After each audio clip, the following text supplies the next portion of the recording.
go. So that I can put it up on our LibGuide so people can review it later. Thank you, Peggy. Okay, I'm going to share my screen for the PowerPoint presentation.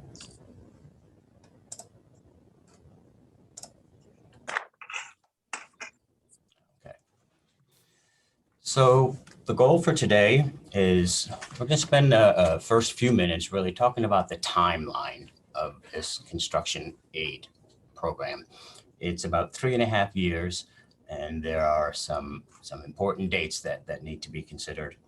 We're also going to review the eligible and ineligible construction costs and projects.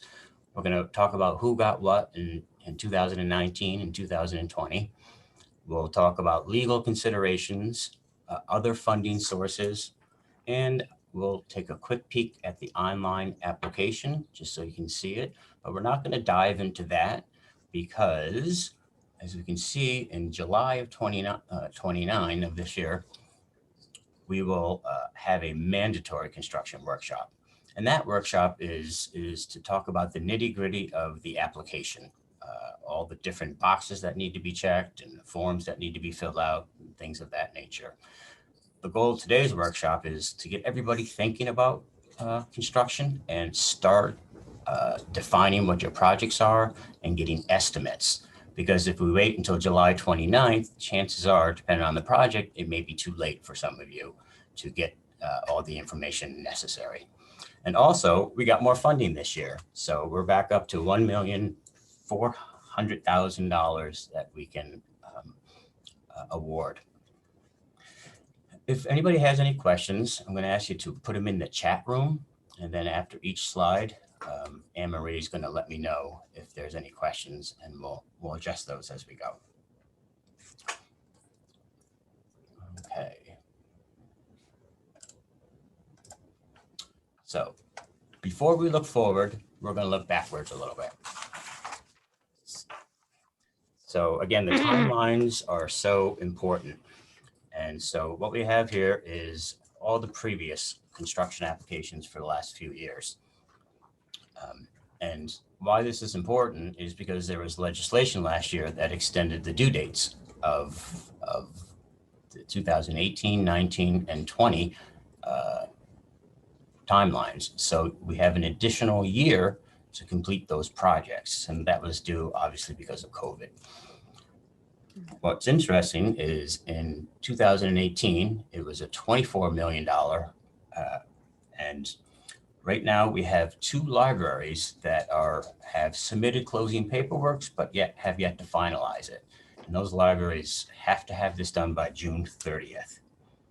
In the 2019, we got $34 million.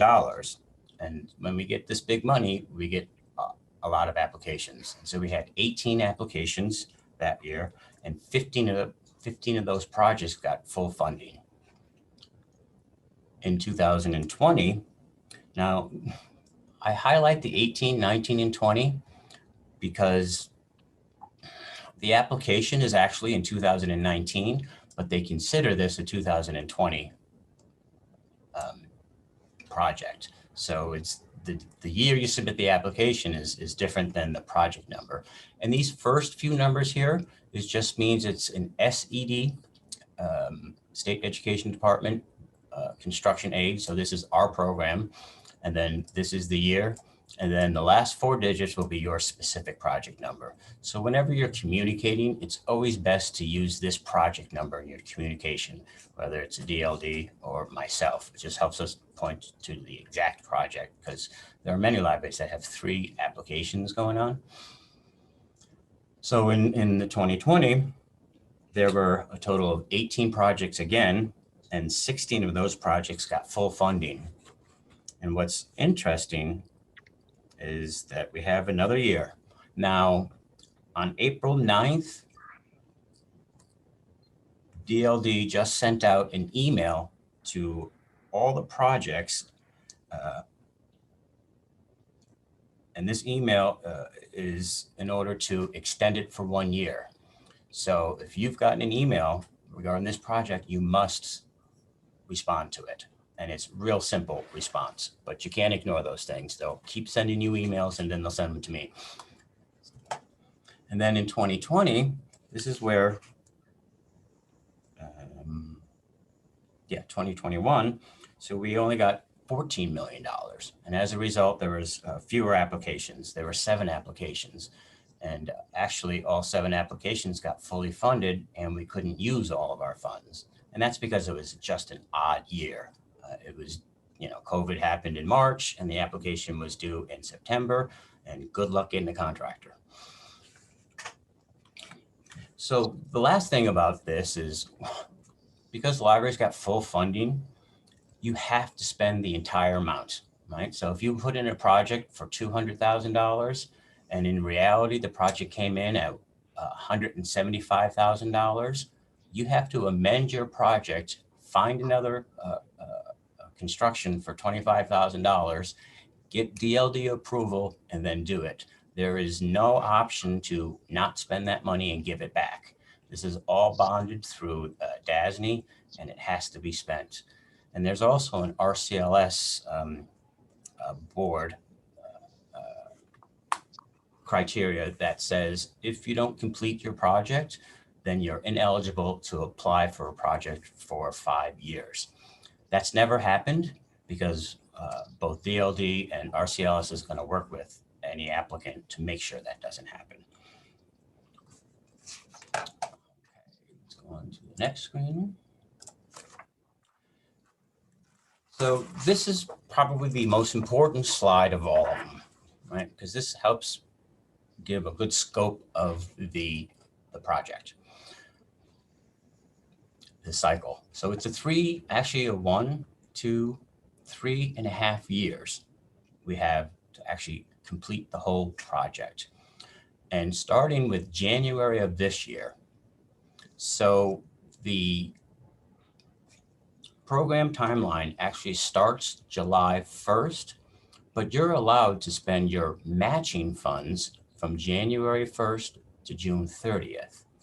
So, and what that usually is good for, if you have a small project and you're working with an engineer to design an HVAC system or to replace it, then you want to make sure you get your engineer costs that start from here and go on, because then you can include those. Anything after July 1st, you can then start spending your award money. So if you get full funding for a project and your project is, say, $10,000, really small, and we can expect that you'll get 50% of that, don't spend more than $5,000 within that time frame, because then you won't have enough for construction. The application this year will be due September 1st. And the only criteria for that is the project cannot be completed before the application is submitted. So people who have done this and are really good with this can actually be done with their application or their project in December of this year before it's even approved or funded. So that can be done with smaller projects. Next, so actually from September to about October is the time that RCLS has to review all the applications and make corrections and things of that nature. After RCLS, it goes up to the Division of Library Development, and they take until about the end of December to review. And they'll come back with some questions as well. From there, it goes on to DASNY, the Dormitory Authority of New York. And DASNY reviews all construction projects because they're the agency that bonds for the money. And usually they don't have too many issues by the time it gets to them. It'll take you a few months for DASNY. And then usually around April or May is when we start hearing that things have been approved. And then around June, you'll get an award letter from New York State. And then after that, around August, if everything goes well, is when you will receive an automatic 90% of the funding, right? So your application is submitted in September, and then about a year later, you can expect to get the 90% funding. And so if you don't have the funds, it's very reasonable to just wait until you get the 90% and then do your project. The next benchmark is December 31st of 2021. At that point is when the project must have started. It has to start 180 days after the date of the award letter. And that's the email that everybody would have gotten for last year around now. And starting your project is very liberal. In fact, I would say the fact that you submitted an application, you've had to have gotten an estimate from a contractor, you've already started your project, you started planning it. So I don't see anybody who wouldn't meet the criteria of starting their project. After that, there we go.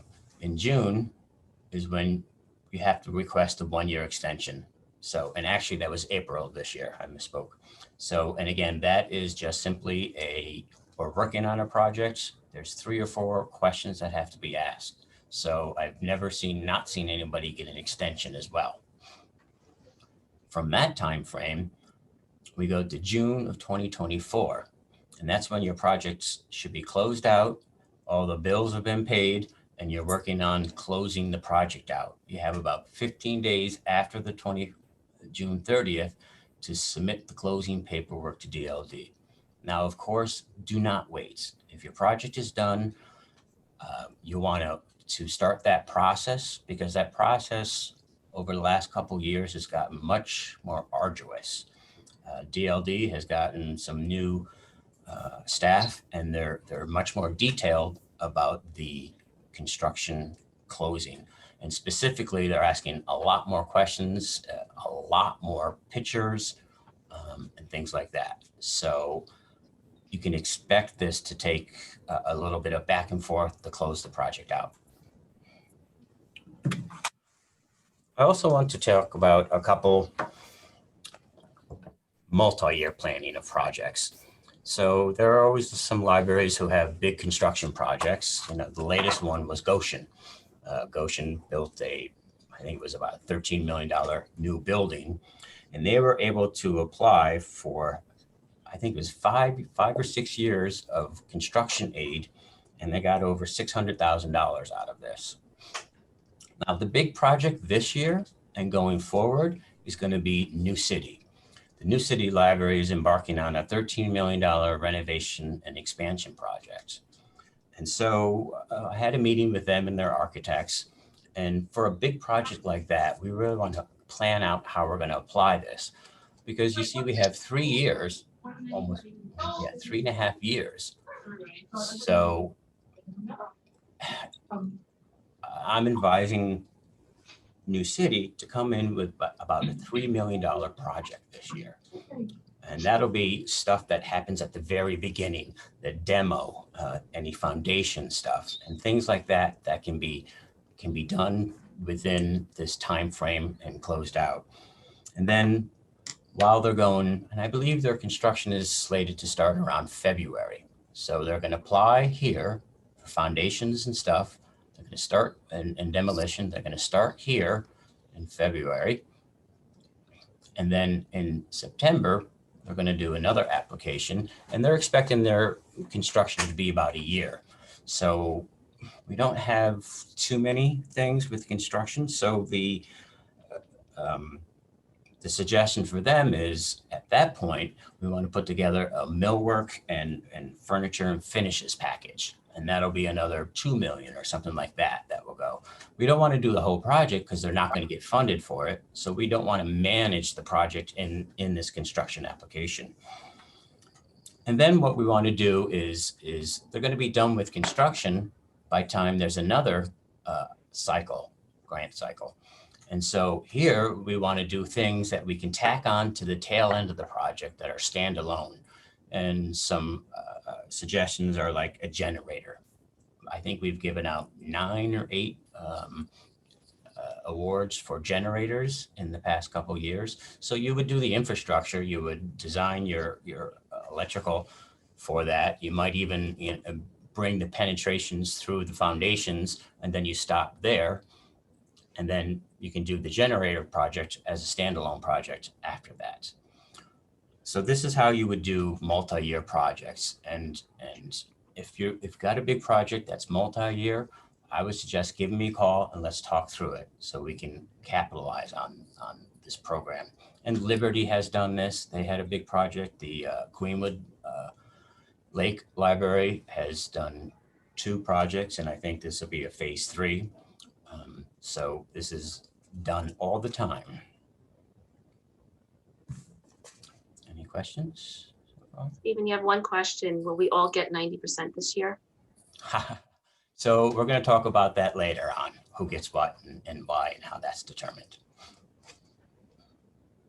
Another question, can we submit 2 unrelated projects simultaneously? Yes, but they're the same application. Thank you. And that'll come up a little bit later as well.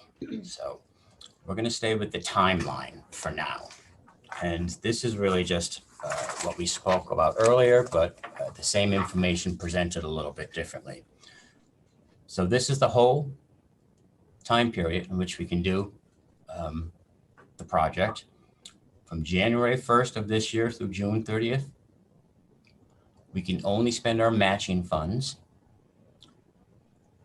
And then expenditures after July 1st are eligible to be funded by this project program. Any expenditures made prior to January 1st are ineligible at all. And what that might be are like architect fees or something like that. And it's you can't do that within the first, within 6 months. So any architect fees or anything like that prior are not eligible. And of course, it can't be submitted. Project cannot be completed by September 1st. So that's really the same information that's on the timeline, but it's important, so we're presenting it twice.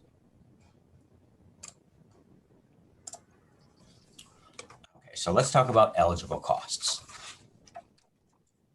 And again, architecture and engineering fees related to the project. And the reason that's in blue is because that was something new that maybe 2 years ago, it was a change in the program. And that really just helps bump up your total cost so you get more funding. Other specific eligible costs are the construction or the acquisition of a library building or a building that's not going to become a library, or let's say you want to buy the house next to the library, tear it down because you need more parking. That's eligible as well. Both the purchase of the property, the demolition of the property, and then building the parking lot. Those are all eligible, and you could do that over 2 construction grants, right? So if you do that with smaller projects, there's a good chance you'll get more funding. So can you apply for 2 completely unrelated projects in the same application? And the answer is yes, right? But it's the same application. So you can apply for replacing the windows. I need a new burglar alarm system, and we're going to do a camera system. So you can do completely separate, unrelated projects as long as they're construction, but it's in the same application. And for libraries that have branches, each building is eligible for a construction application. So Weston Sullivan has 3 locations, so they can submit 3 applications, 1 for each location. Now, this is really for the renovation or the rehabilitation of a library building that is owned or has a 10-year lease after the project is completed. And this is important for libraries that are municipal libraries, where you're in a municipal building. You're going to need to get the municipality to pass a resolution approving your project and also stating that it will remain a library for 10 years after the project is completed. If you lease your property, you'll need the same type of information. You'll have to have a lease from your landlord and also a letter saying that they understand what the construction project is and they approve of it. And talking about other things, how you can, what we see too is we see a lot of people doing things like energy efficiency projects. And so they may do like the new windows, they may put in electric shades to reduce sun, maybe a new hot water tank because it's energy efficiency, and maybe they're going to do some insulation. So we've seen projects that wrap up energy efficiency, and you do all these small projects that's energy efficient. We've also seen security and safety. And so maybe you're installing security cameras, panic buttons, and a new burglar alarm system. So all of those things can be framed in a project called safety and security, but they're all smaller projects. You would never get a hot water tank by itself, but if you include it in an energy efficiency, then it can be included. Here's the next thing. So purchase and installation of equipment and furnishings. This is always a biggie. They do qualify, but only within the context of a construction project. And that's the project for which you're applying for. So in other words, if you're redoing your meeting room, you're putting in new ceilings and new lighting, and there's certainly construction, then all the equipment and furniture within that meeting room qualify. All the AV equipment, sound systems, projectors, furniture, tables, all of that qualifies. But what you cannot do is construct your meeting room and then ask for furniture in the circulation area, right? Because there's no construction in the circulation area, so therefore no furniture or equipment qualifies. And how we get around that for big projects that I mentioned earlier is the millwork package, right? Because if you do millwork, you're not buying a desk from Brodart and put it there. You're constructing a new circulation desk or reference desk, right? So once you have construction, then all of a sudden, all the furniture in that area becomes eligible. So for big projects, that's how we get the furniture in.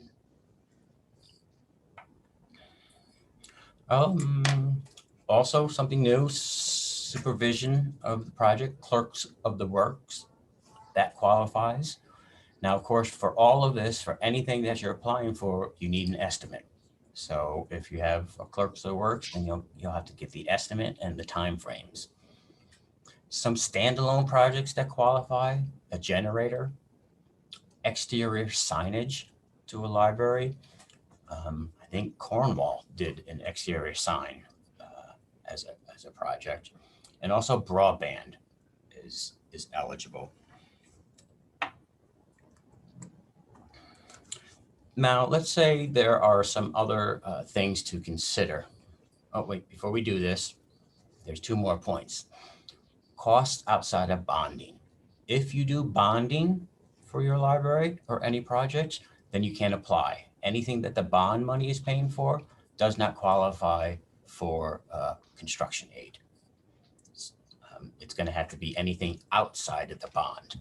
And this is why New City is coming in with such large projects, is because they're not bonding. They have a nice capital fund, and they're going to be taking a mortgage. And then the last criteria here is the project has to cost $5,000 or more, right? So that's the least amount that can come in, and then there's no cap. Some other things to consider are, what if you're doing, let's talk about the Albert Wisner Library. So they wanted to expand their parking, but it was on town property. We can do that, but there has to be a lease with the town for that property. And the lease has to be for 10 years after the construction is done. So you'll want 12 or 13-year lease. And the big deal here is the library controls that property, right? So you can't do a lease where the town says they can take it over anytime, right? It's got to be under the library's control. And then the entire thing qualifies. Another example is the Weston Sullivan, in one of their branches, they're also looking to redo parking, but their parking is right next to the municipal parking, and it looks like one parking lot. So there's two ways to tackle that. Either you get the lease in which you control all of the parking, and I think in that scenario, that was not as desirable. So then the only other way to do it is carve it out, right? So you just carve out the the um, the, the municipalities, and in that scenario, what you want to do is, I'm assuming the municipality wants to do the parking, is you just get your contractor to give two estimates, one to the municipality and one to the library. And then the library will just have one sentence in their narrative stating that, you know, the municipality is also going to be upgrading it. And then you don't have to allocate anything out. You don't have to do anything of that nature. So that's how they would handle that. Okay. Are there any questions so far? Yes, you have a couple of questions. Does replacing the AV equipment in a community room qualify by itself as a project? If there's no construction, then furniture and equipment do not qualify. So no. Okay, and can the clerk of the works be a staff member or director? I'm going to say no to that. I'll double check, but I don't think so. I don't think so. And is broadband infrastructure fundable as a separate project? Yes. Yes. So one of the things you can do with broadband infrastructure is, new data wiring. If you're doing new data wiring, then maybe you want to add new Wi-Fi access points. Also, one of the things is if the demarc to the fiber to the building has to be moved, right? That is an expensive proposition, and there's two ways to fund that. And we can use both. Is first of all, in about December of every year, I ask every library if it's going to be moved, and if it is, I can apply for the E-rate program and get anywhere from 50 to 80% of the funding, and then whatever is not funded through there, you can add on to this project as well. So that would also be broadband.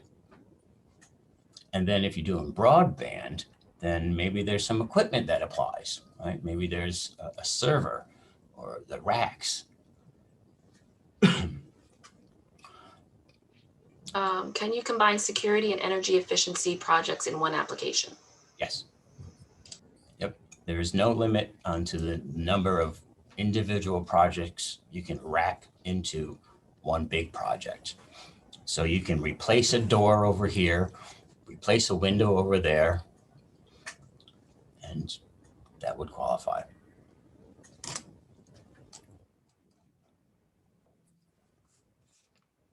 Okay. So let's talk about some ineligible projects.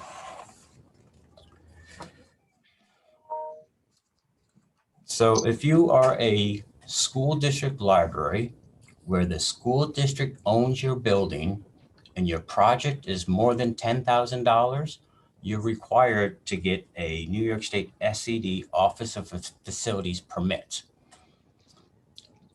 That is a arduous process, and it takes a while. So if you're in that scenario, you should be working on your grant application now in order to get this permit, because the permit has to be submitted with the application. That's the only permit that has to be submitted. Any other project, you don't need to get your permit in order to get the application approved. Of course, if it needs a permit, you'll have to get one, but not for the application. And so this is a critical path for people in that category. And what they can do is I think SED is much better. A couple years ago, it took up to 13 months to get this application processed. And you can pay a fee. The minimum fee is $6,600, I think. So that fee does not qualify for the grant. Other things that do not qualify, and this is a biggie, is routine maintenance or repairs. In fact, if the word repair or maintenance shows up anywhere in your application or on your contractor's estimates, you will be asked to change it to restoration, something like that. So repairs and maintenance are bad words and must not be used anywhere in the context of this application. Building consultant studies. So let's say you hire an architect to review the entire building to help you develop a 5-year plan of what needs to be replaced so you can know what you're going to apply for the next 5 years. That type of study does not qualify. Only the architectural engineering fees that relate to the project for which you're applying for would qualify. If you have any bonding or interest carrying costs on line of credits, none of that qualifies. Right? You can't make any mortgage or debt service payments from this. It's not construction. Any costs paid for by a bond does not qualify. Any purchase of library materials, books, anything of that nature does not qualify. Landscaping as a standalone project does not qualify.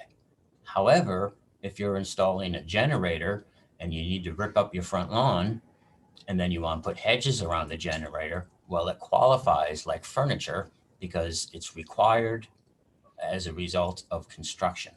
But if you just want to do landscaping, that does not qualify as a standalone project. Again, the equipment and furnitures and fixtures, all of that only within the context of the application that you're applying for. Mold or asbestos removal as a standalone project does not qualify. But if it's part of a bigger project, it qualifies. And especially with asbestos abatement is truly very expensive. Let's see. Another thing is you can't apply for the same project twice. Right? So if you apply for a new roof and then 5 years later, you have to redo a portion, you can't apply for the same project.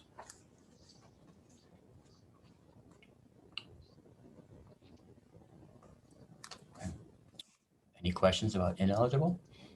Because of the lockdown, the price of construction materials have skyrocketed and continues to climb.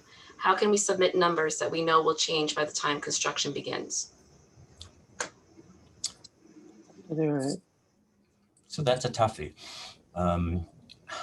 I think it's reasonable if you're a contractor, if you know you're not going to start something for a year, you can put in something like a 5% escalation clause or something of that nature.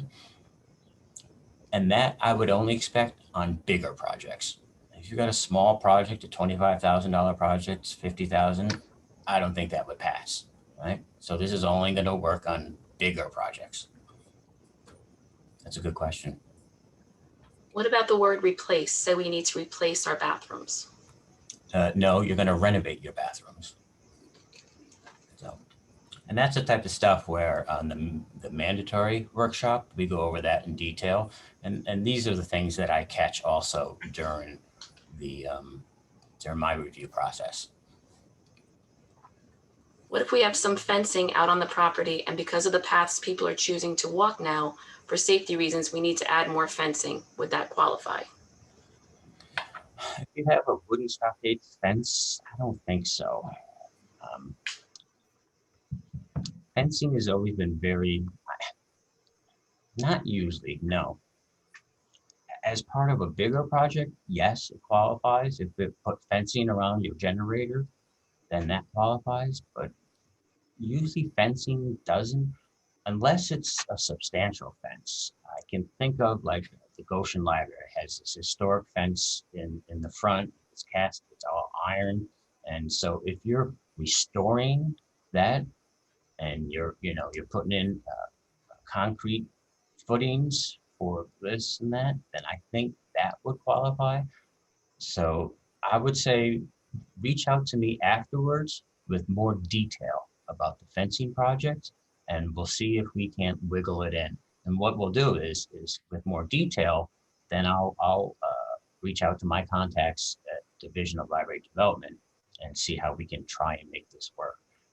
So, but if you're just repairing a section of fence, the answer is going to be no. If you're putting a She whole did new mention fence, it's an iron fence. it's an iron fence. Is this Goshen? Mary Page? Ah, it's Mary Page. Okay. Is it a brand new fence? There's decorative fencing across one part of the front entrance to the library on Broadway. Mm-hmm. And people are kind of coming down this bank and it's a little dangerous. And so we wanted to kind of add more there. I'll have to check on that one. So that would be great, I think, if it was wrapped up into a safety and security, if you're, well, you got a brand new building, so you're not doing much more of closed circuit TVs or anything like that. So let's talk afterwards. Give me more information and I'll run that up the pike and see how we can get that going. Sounds good. How about laptops or iPads to go with the new Wi-Fi infrastructure? No. However, right, just laptops because you're putting in network, no, that's not going to qualify. However, if you are building out a computer classroom, then all the furniture in there and the printers and the desktop computers, I believe, will qualify. But laptops and computers, just because I don't think so. Right? What is the time frame? I'm sorry. What is the time frame for requesting to redo a project? Your example was 5 years to ask for a roof again. What if it's 10 or 15 years later?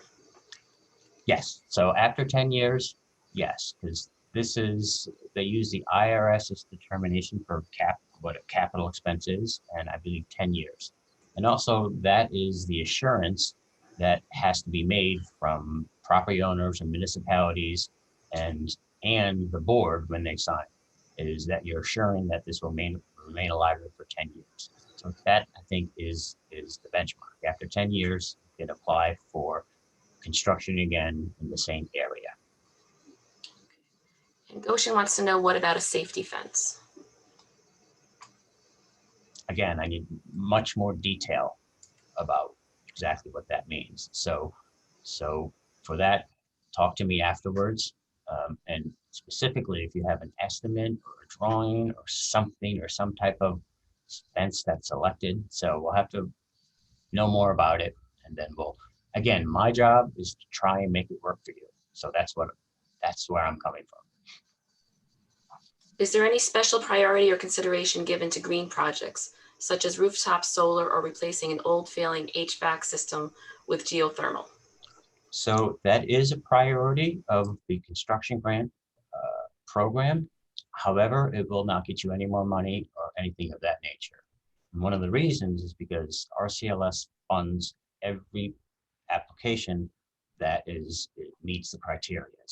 We don't pick and choose who gets more, who gets less, who gets what. Every application and every project is important to its community. But the state is looking for that. They love the green stuff.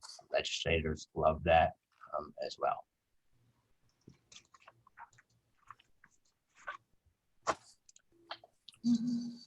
Okay, let's go on to some eligible scenarios. And so let's say we're doing a roof replacement. It began July 1st, and it's a small library. So, well, at 175,000, it's a bigger library, but it doesn't take long. It takes a month and a half to do it, almost 2 months. And so it's completed by August 25th. Does this project qualify? And the answer is no, because it can't be completed before the application is submitted. you're so close to this, what you do is you inform your contractor to leave something off and not finish it until September 15th. Or because you now know this stuff, you push the date back, right? So the project can't be completed before it's submitted. Next, we're replacing a 45-year-old boiler essential to the library operations. And that is clearly a yes. So last year, you received aid to construct a new meeting room, and this year you want aid for furniture, AV, and equipment. Does that qualify? There you go. We're getting a thumbs down from Laura. Nope. Right. You would have had to have asked for the furniture and the AV equipment last year when you asked for construction for that room. So, and next, project will support the fabrication and installation of custom millwork for the library. And we've talked about this, yes, right? And this is how the big libraries are able to get large amounts of furniture and equipment within their project as well. And Goshen did this, 2 or 3 other libraries we did this with. Security cameras. You already have a security camera system, but now you want to add 5 more security cameras. That would qualify if the cost is more than $5,000 or you're wrapping it up in something else. So you can extend and add more cameras to an existing system. But let's say you don't have enough ports. So now you need a new server. You're going to use the existing 15 cameras. And so the project now is to add 5 cameras and a new server. Yes, that will qualify. But there's a caveat with the closed circuit TV systems. And that is, if you're going to do that and you're getting a new server, you must get your contractor to break out the cost of the software within the server, because apparently that doesn't qualify. It'll be your matching funds, so it's still part of your project, but grant funds can't be used to pay for it. So that's a little caveat that if anybody's doing this, that we'll need to do. And it really is just working with your contractor. Some more scenarios. A FOBS access system for $8,000. Does that qualify? Yes. And we've seen these, a lot of these things, we've seen them be funded for other projects and other systems. Here's another one. We want to replace the meeting room partitions, replace wireless networks and security camera infrastructures. And again, this is all yes. This is how they're bundling things. So foundation work to begin in September 2023. Right? So it's yes. We're going to say yes to this, even though the actual work is starting more than a year after, because the fact that you have estimates and chances are if you're doing foundation work, you work with an architect or an engineer and you have drawings. So the project has technically started, even though you haven't done the physical work yet. An electric car charging station. So this is actually what Mary Page had asked for just recently. And the answer 2 years ago to this was no, because it doesn't provide library service. However, in a recent Q&A or something that DLD communicated, they used car charging stations as an example. So I've reached out to DLD this morning to get some clarity on that. But Sullivan County included funding for libraries and car charging stations. So I know in Sullivan County, there was specific funding available for this through the county. And then panic buttons. Right? Now, that's an awful lot for just panic buttons. So maybe your project is panic buttons and a public announcement system. What I see a lot of libraries doing is when they redo their phone system, they're not putting in a public PA system because they're using the phones. But there's no phones in the restrooms or in your basements or other things. So you really might want to consider adding some PA system, some speakers in the ceilings in places that aren't there. And the panic buttons certainly qualify as well.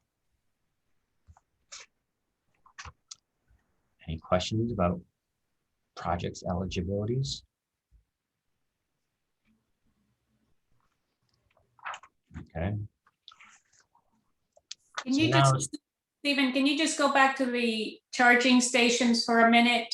Mhm. I'm sorry, I was not clear. This is Norma from Goshen. Yep. They don't qualify. I'm getting confirmation. 2 years ago, the answer was no. Okay, But something that DLD published has made me think that the answer may be yes. So I've written DLD this morning to ask about that. And I don't know if a car charging station on its own that you're tying into the electrical system, or it needs to be tied into a solar system, or if there's any criteria. So that's my concern. So, and the answer was no, because it doesn't provide library service. So I will get more clarification, and you're asking about that, so I'll make sure you and Mary Page. Okay. So who got what? This is 2019, and this is where we had, I think, 15 or 18 applications.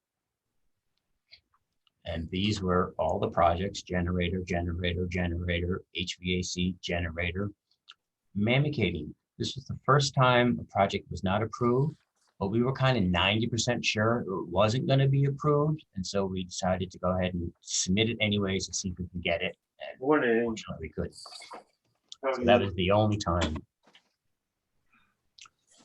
So here you can see the size of projects that are being done and what's being done. And here is the initial awards. And what happens is, if a library system can't use all of their funding, then those funds get redistributed. And in 2019, we got an extra $44,000.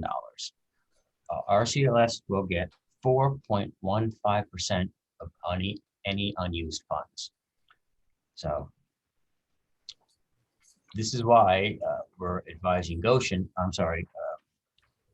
New City to come in with a large project, so that sometimes projects, libraries say they're going to do a project and then they just, aren't able to get it together or get the contractor estimates. And I think that's going to be part of the problem, and why we're doing this so early this year is everybody's doing renovations to their homes, and there's a lot of money that's going to be flowing from the federal government for construction as well. So I think getting contractor estimates is going to be hard to do. So you'll want to start that process early. Here you see that we got 50% funding, 75. So only the very largest libraries, right, didn't get full funding. 59, 39, 60. And again, the other reason for New City to come in higher is that any additional funds, we can utilize them all. Last year is when it went down to $14 million. And so we only get $591,000. And here are the projects. Again, another generator, security systems, building demolition. And everybody got full funding on this. Unfortunately, we couldn't use $91,000. And there was a project which we had hoped to come in for about $300,000, which would utilize all that, but they ran up against that state SED permit, and they weren't able to get the permit in time, and so they couldn't apply this round.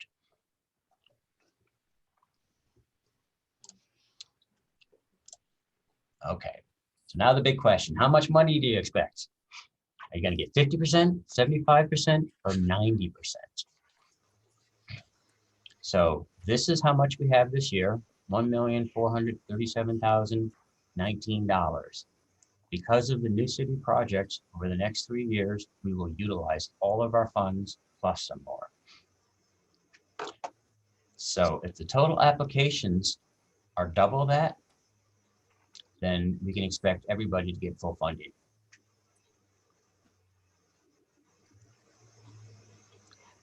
If your application, so full funding, everybody is eligible for 50%.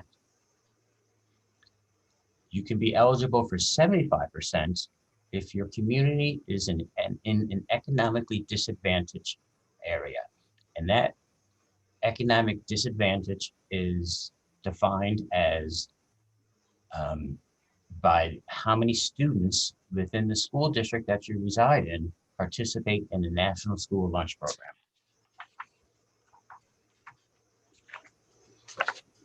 Now, one of the things about the formulas of how much you're going to get is it's all formula driven. And we've been using the same formula for probably 15 years, right? So because it's formula driven, there's no favoritisms involved or anything of that nature. Every project is equal. And the formula is if any library is asking for 2% of all the funds requested, not the funds we have, the funds requested, right? Then they'll be eligible for the 50 or 75%. So all the small projects this year, I'm sure will get funded at the 50 or 75%. Project asking between 2 and 13%, then we'll get funded at the 50%. And if there's enough money, the 75%.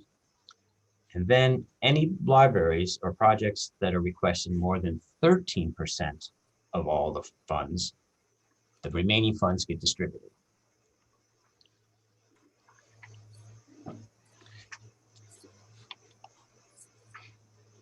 So I expect most of the smaller and medium projects to get fully funded this year.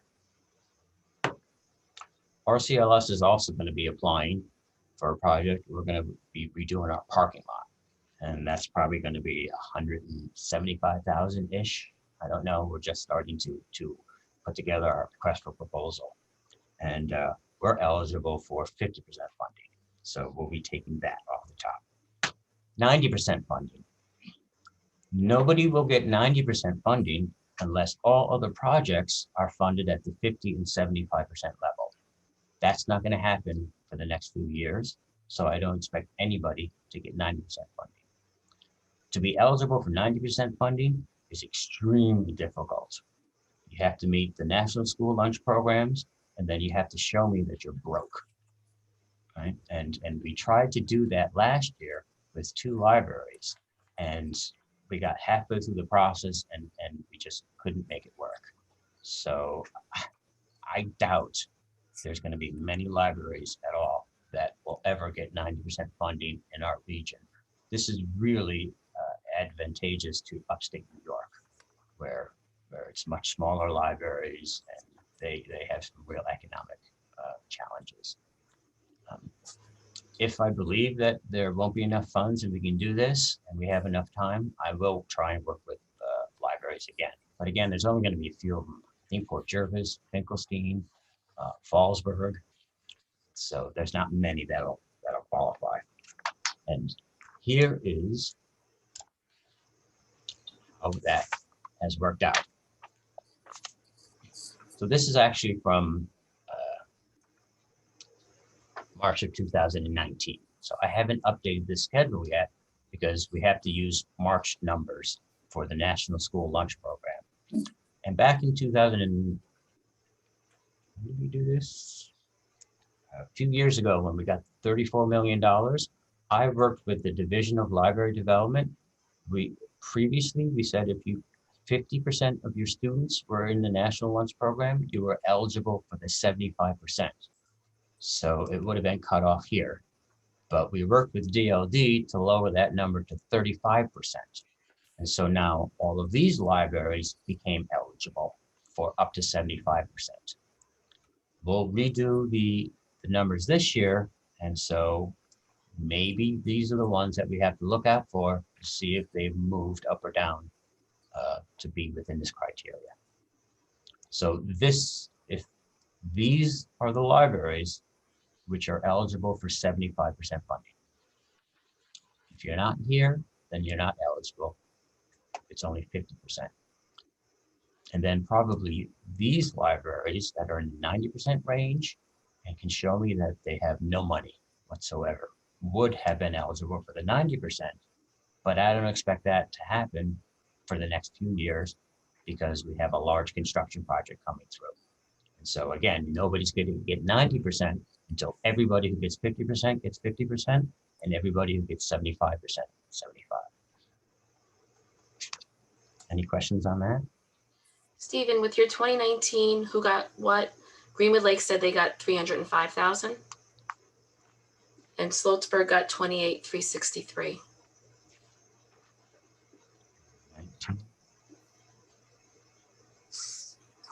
Okay.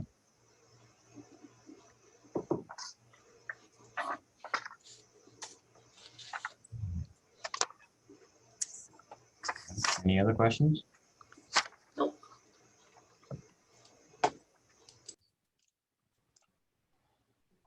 Okay. Don't procrastinate. Right? Again, it's because I expect that it's going to be hard to, it may be hard to get estimates from contractors.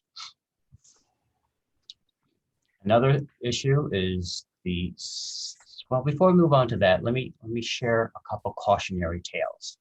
And that is, if you wait too long and you don't actually really think and design your project, then it really can mess you up. And there was a project about 2 years ago, and it was a boiler replacement. And so the library simply called the local guy, came in and gave him an estimate, and they used that estimate. However, when they actually got to doing the project, they realized that they needed to do several more things, and that the chimney needed relining or something of that nature. And their projects increased by, I think it was 58%, or almost $100,000.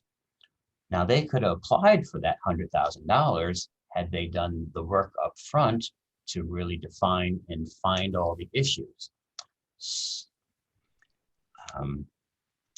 And another example of this type was repointing. So we had a library who just contacted the local contractor to get an estimate real quick for repointing. However, what they come to realize afterwards is the building's more than 50 years old. So the State Historic Preservation Office gets involved, and the contractor didn't do any of the cost estimates that are required to meet the SHPO requirements. And so that work came in triple the amount of the original estimate, $68,000 more. And so as a result, we had to rework the whole project, take things out. And so it created more work in the middle of the project as well. So those are some cautionary tales about, making sure that you think about the project, and you don't just run out to get an estimate for the application, because you're potentially leaving a lot of money on the table. State Historic Preservation Office. If the building is more than 50 years old, you need a letter from them saying that there's no adverse impact. 9 out of 10 times you can get this within a couple of weeks. SHPO is mostly concerned about the exterior of your building.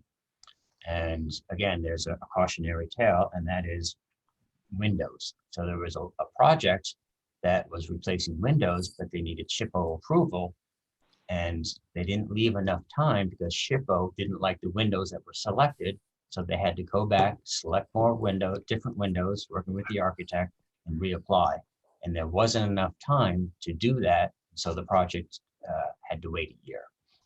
So if you have SHPO involved on the exterior, you want to do that application with SHPO sooner than later.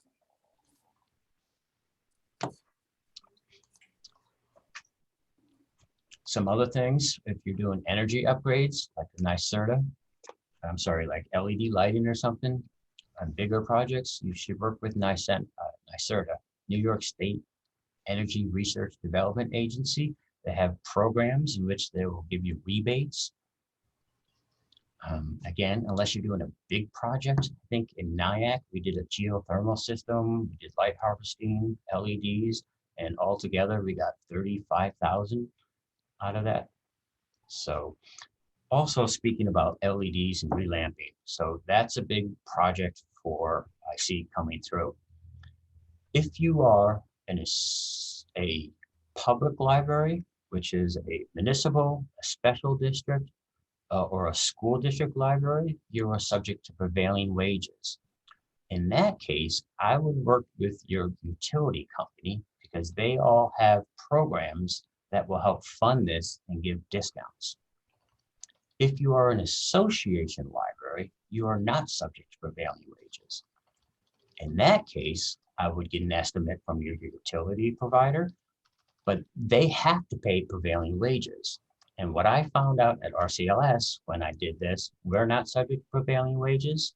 I was able to get the project done much cheaper than through the utilities program and getting their rebates. So if you're an association library, you can probably get it cheaper because you're not paying prevailing wages.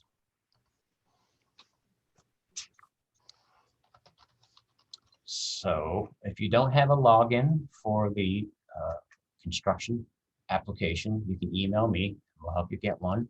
The application is not open. It won't be open until June, maybe. And another big thing is because closing out projects have become focused on photos, your before photos are very important. And I think DLD is going a little overboard, but that's not my say. And the reason I say that is the Finkelstein Library applied for cameras, and I don't remember the number, maybe they had 55 cameras. They required a picture of all 55 locations, which is silly because here's a picture of a blank wall, here's a picture of a blank wall, but now you have to manage that, and at the end of this project, you're going to have to provide 55 pictures of the cameras. So that's just something to be aware of the bureaucracy and the hoops that you do have to jump through sometimes. Any questions on this?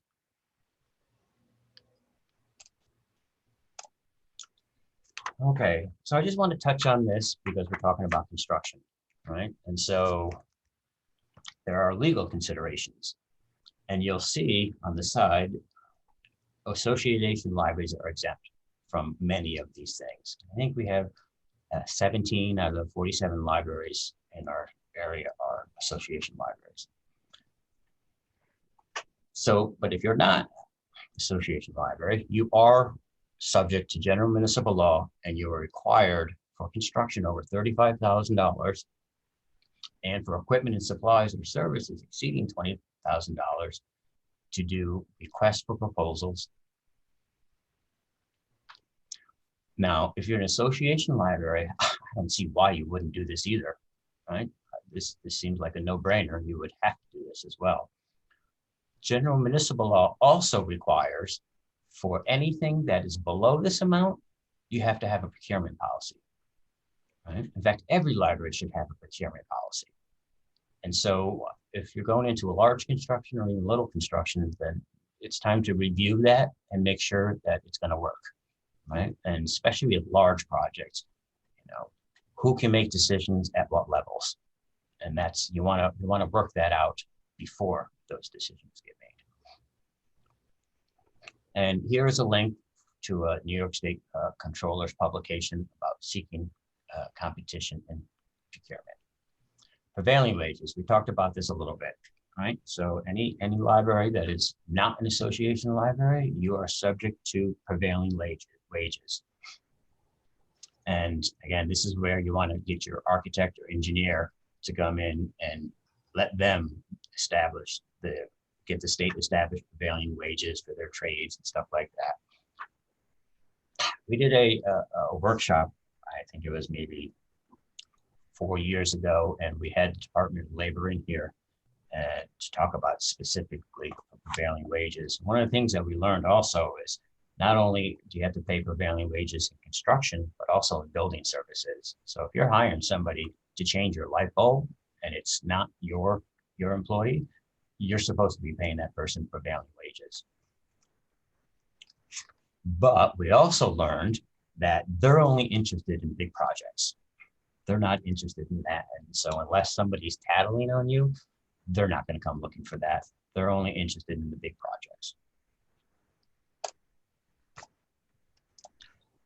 Some more legal issues. Wick's Law. So if your project is more than $500,000, $500,000, then you've got to bid out all the major contractors separately. This is plumbing, electrical, HVAC, and then your general contractor.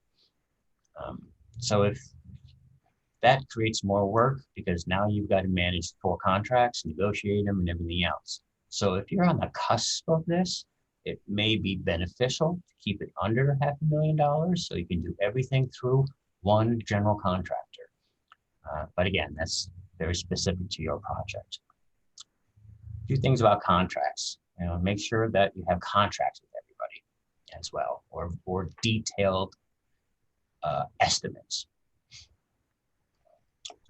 Specifically with architects, there is always a clause in the architect's contract that says they own the drawings, and that is something you should always cross off. You're paying the architect for this. You own the drawings, and you want as-built, and you want it on CAD drawing, so that 5 years from now, when you want to redo something, you don't have to pay another architect to do that CAD drawing. So you want to make sure you get those documents and that you own those documents. Also, RCLS can play a role, right? There's no charge for our consultants, and that's really 3 people. I am very happy to look over plans and stuff like that. I love doing that stuff, and I usually have some good insights. Not only the experience from NIAC, but also I've probably reviewed maybe 75 to 100 of these projects. So I'll be happy to do that, especially when it comes to IT. When it comes to IT, because we provide a lot of IT services, and we have a requirement where our networks need to be separate, right? So we really, really would like to see the IT and provide some input on that as well. And again, we do that no charge. And then the other thing is with delivery, right? So if you're redoing an area, then we come to your library anywhere from 3 to 5 days a week, every week for, who knows, the next 50 years, right?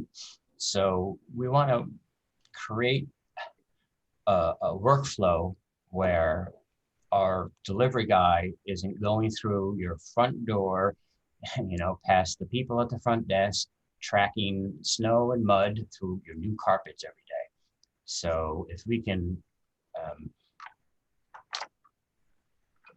make decisions or changes that will affect that for the next 50 years, that is much better. There was a library who built a new library, and they didn't put a burglar alarm control pad next to the entrance that the delivery guy goes in, and we deliver before they're open all the time.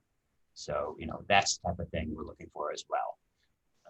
So Chuck will just take a quick review of that, making sure we have enough turn radius for these boxes and things like that. So those are some services that we'll provide as well. Bigger constructions, or construction that isn't just one HVAC or something like that, you should always insist on these standard forms as well. And of course, there should be retainage, right? And that's the biggie. You should always have 5% of the project doesn't get paid until everything is done. You do not give up that retainage until everything is done, because that's the only leverage you have to get it done. And with every construction project, the last 5% is always the hardest to get done. And the only way you get it done is if you hold your retainage. Insurance considerations. This is mostly for big projects, like New City. I would expect them to have bid bonds. I would expect them to have performance bonds and payment bonds. But for smaller projects, I wouldn't think so. And of course, the library, right? If you have contractors coming into your library, you should insist that you get the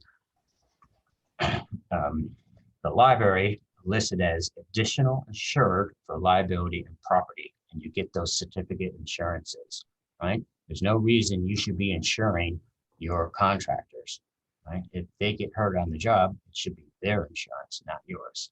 So that's another thing that each library should do for each project. Any questions about legal? Okay, so now let's talk about some other funding sources. And the first one is the dormitory, DASNY. They're the ones who bond for this program. And they also manage a lot of other programs, dozens and dozens of other programs. But these are the ones we see libraries doing. And this is the State Municipal Facilities Program, SAM. Right, we're going to talk a little bit more about that later and how it interacts with this program. But this is a program I've seen maybe, I don't know, 10, 15 libraries get in the past 4 years or so. This is, it takes a while to get this. I think the application is not too bad, unless you're an association library. If you're an association library, you have to go through Grants Gateway, and that application takes some time.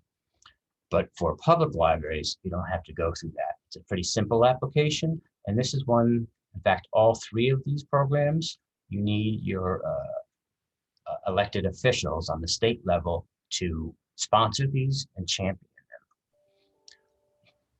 them. I would suggest that you do standalone projects. So for example, I'm using New City again because we just had a big conversation, and it's a large complex project. So they're going to be applying for this construction program every year, right? And then I would suggest they apply for this SAM grant as well. And that should be a standalone project. So maybe that is just the roof. You're doing a roof, so just that. So it can be carved out separately from everything else.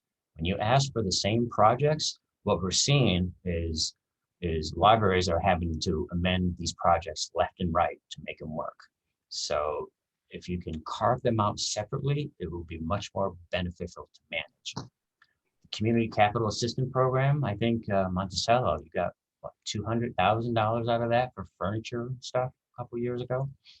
So, and the Economic Development Assistance Program, I've seen, I think Nanuet maybe got some money out of this, some decent money. And again, all of these take time. They're all reimbursement programs, so you'll have to fund the money. And with the SAM grant, it can take up to 3 years before you actually get that money. Next is bullet aid or special library aid or member aids or grant aid. It's all the same thing. We used to know it as PORC. So this is where you can petition your state legislator or senators for amounts. And what we see typically, $10, $15, $20,000, something of that nature. So for smaller projects, this could be a good thing.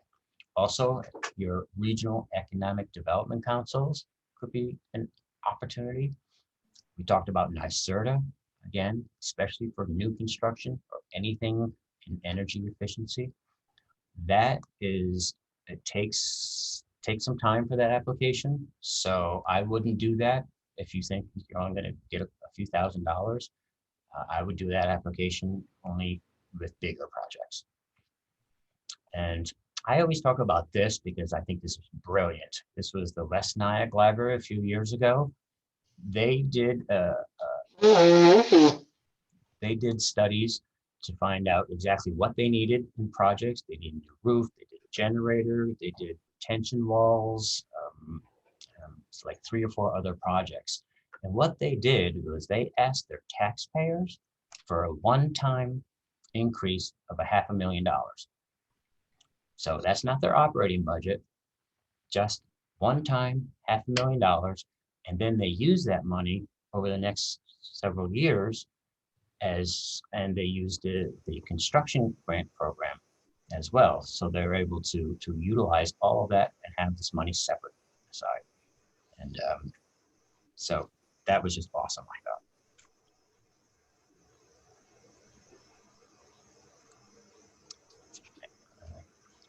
So another page, funding. So some other things you can look at. NYLA is in partnership with Grants Station. So you can look there.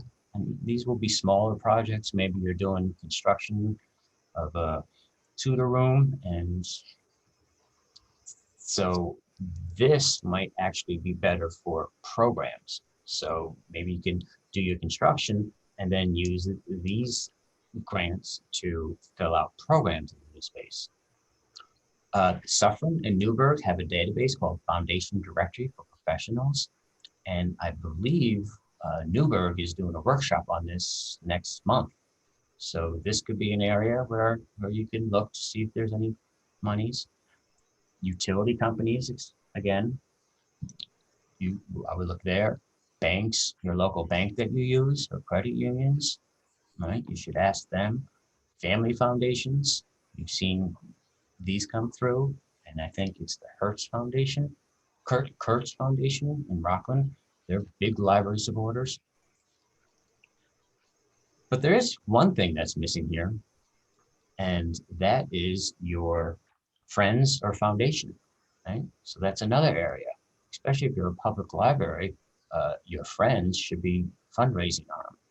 And again, I think a success story is Goshen. Goshen, I believe, partnered with the Orange County Community Foundation, so they didn't have to start from zero. And I believe they got over $300,000 they raised towards their project. So fundraising is certainly an option, and that's something you want to start and develop before you do construction, right? Because once construction starts, that's when people see it and they're going to donate. And so you don't want to start thinking about it then. You want to think a lot before then, so it's ready to go when construction happens. And there's also other things, like I know EBSCO has a $200,000 solar grant application they do every year. So a lot of these things you'll find on the NYLA newsletter if your library is a member of them. Any questions so far? Can you please clarify what you mean by applying for standalone projects, as opposed to earlier when you were saying we should only use one application for different things? Say that again? Can you please clarify what you mean by applying for standalone projects, as opposed to earlier when you were saying we should only use one application for different things? Yes, so you can use your application. There are certain projects that they consider standalone, and that is the generator, right? You can do closed circuit TVs, new phone systems, something else. Oh, and library signages. Those are things that DLD has identified specifically as standalone projects. So meaning that itself is a project that will qualify. I think if also something else was, if you do a whole RFID system, right? You want to tag your entire library collection and put up security gates and self-checkout system, even though that's not necessarily construction, that qualifies. And those are big cost tickets. I mean, that could be $250,000 or more to do it. So that will be a standalone project. If it's not a standalone project, then you can group as many projects as you want that is construction into one application. The whole point being it's one application for each year. Does that help? If you requested bullet aid for a project, can you also submit a construction grant for the same project? Yes. So yes, but what we'll have to do is you'll just have to identify that as matching funds And you only need to do that if you have an award letter, right? So if you don't have an award letter, then there's no documentation.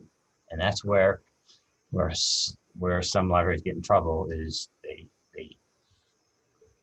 apply for the entire amount, and if they get 75% funding and then they get bullet aid, and that bullet aid would then make you up to 110% funding, well, you can't make money on this. You can only cover your expenses.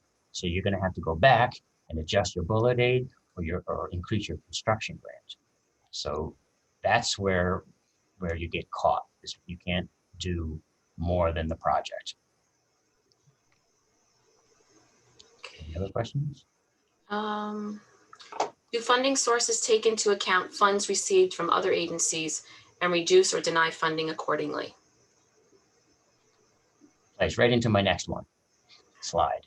This is the only grant program that I'm aware of that cannot be used as matching funds. So if you get funds from any other area, you can use it as matching funds, but you have to have documentation for that. This SAM grant, it's written into law that no funds from this appropriation can be used as the matching funds. However, you can use it for funds that are, or costs that are above the SAM grant. And this is an example. So let's say you're replacing your roof and you're doing solar panels and your total project is $355,000. You're applying for a SAM grant and they're going to give you $100,000. You can come in with a $255,000 application, right? Not a $350,000 application with matching funds. It's a $255,000 application. And if you were to get 50% funding, that means that you wouldn't get the extra 50,000. So does that make sense? And again, the problem with this is the SAM grant takes so long to get. Chances are you've applied for your construction aid and it's a year later, and then the grant for the SAM gets approved. So this is why the advice is to, if it's close, if you're getting a $300,000 SAM grant and this is $355,000, I would say stay away from this and don't apply for construction. Right? But the better deal would be to do the SAM grant for the solar panels, keep that separate, and then do a roof replacement and apply for construction. Right? So it's always best to try and not work your SAM grant into this and keep it separate. I think maybe 5 or 6 libraries have had to adjust and modify either the SAM or the construction program because of this.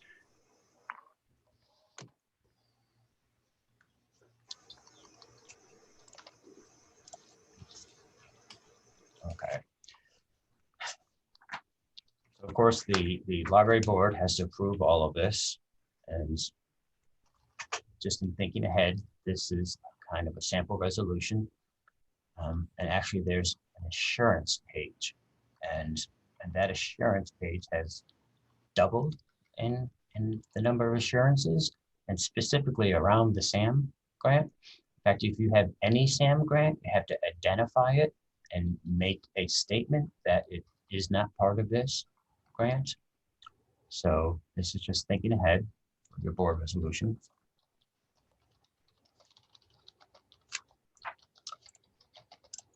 Next, these are some links for you. And this is the Library Development, Division of Library Development General Construction webpage.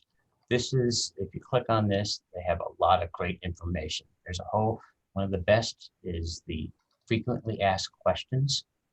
So that's a good read if you haven't gone through this. Here's the link to SHPO for the State Historic Preservation Office.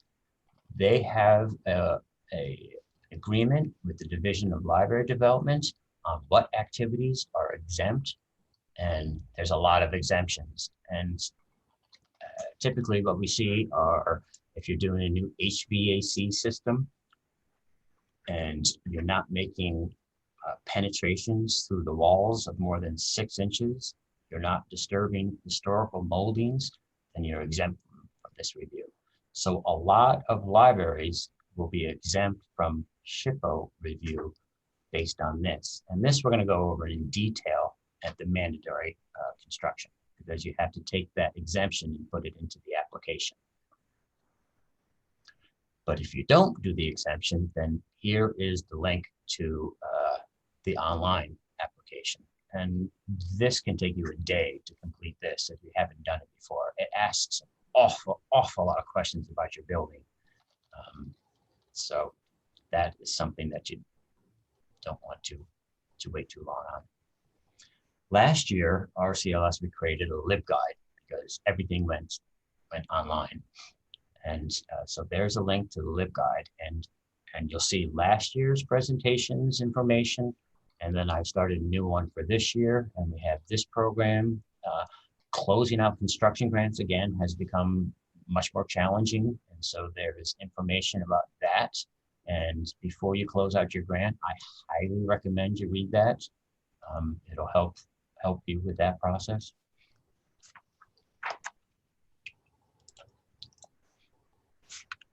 And then, of course, I'm always available. It's much better to ask questions. Pick up the phone, email me. It's so much easier to answer these questions before your application is done and before you do all this work. So, and I love these things, right? I love the name, Rectiplace. All right, so the one last thing I'd like to do is just give you a quick view of the online application. So I'm going to stop sharing this. And I'm going to share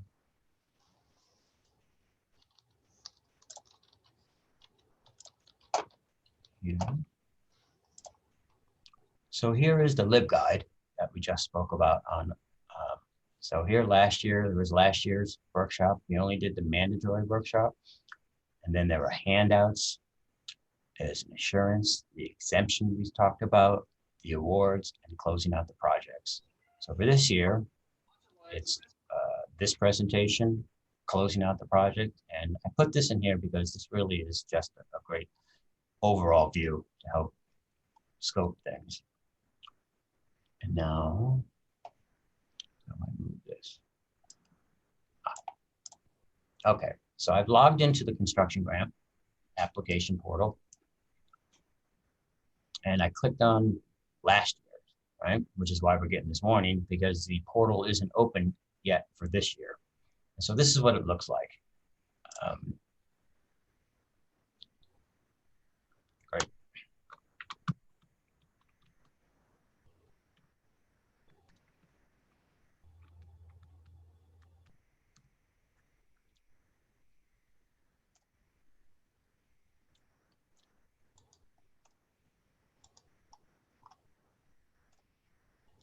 Okay.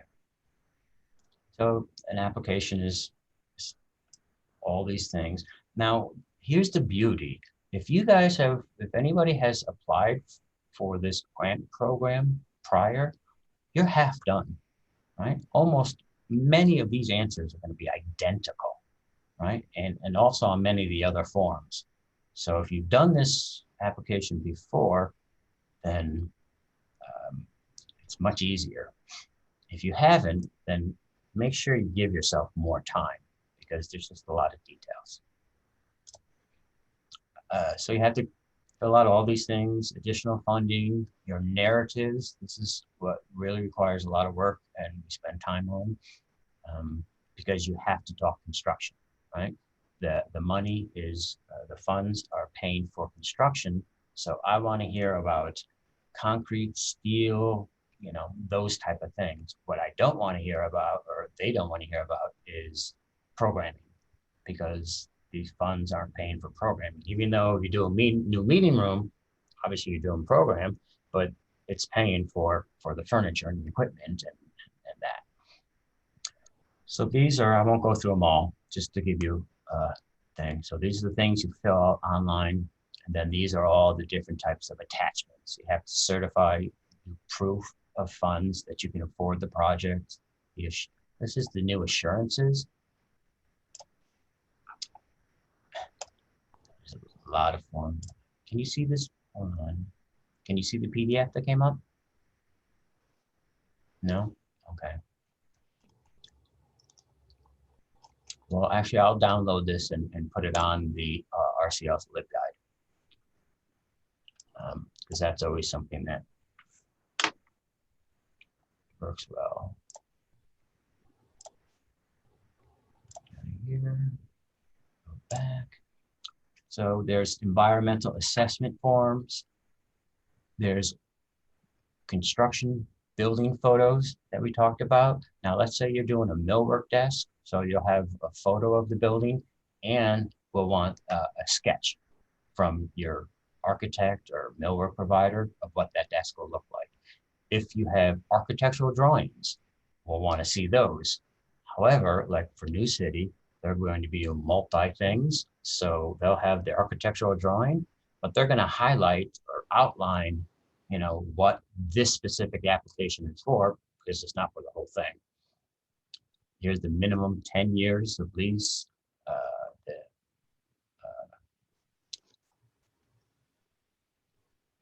The permit that's needed for school district libraries where the school district owns the building and the project is more than 10,000.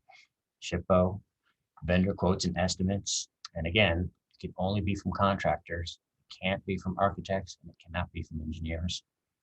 And then if you don't own the building, then you need the municipal consent or a building site acquisition. And then when you close the projects out, it's in the same application form. It's just down below. You just have to fill out the expenses. You have the attachments, certificate of occupancy, post-project photos. And then once DLD approves all of this, you'll print these forms and send it out. Now, for the projects that are out there, I think there's maybe 35 open projects. I have been forcing libraries to say you need a certificate of occupancy. And I'm wrong on some of those because I was doing this for outside work. So I already have a letter prepared. So if DLD pushes back on this, and what I was confusing was a certificate of occupancy with a certificate of completion, right? You only need a certificate of occupancy where there's going to be people occupying, right? So if you're doing just a HVAC system, that probably only needs a certificate of completion and not of occupancy. So if you run up against that in closing the program out, just email me and I'll email you the letter already prepared. And that is it. Stop sharing.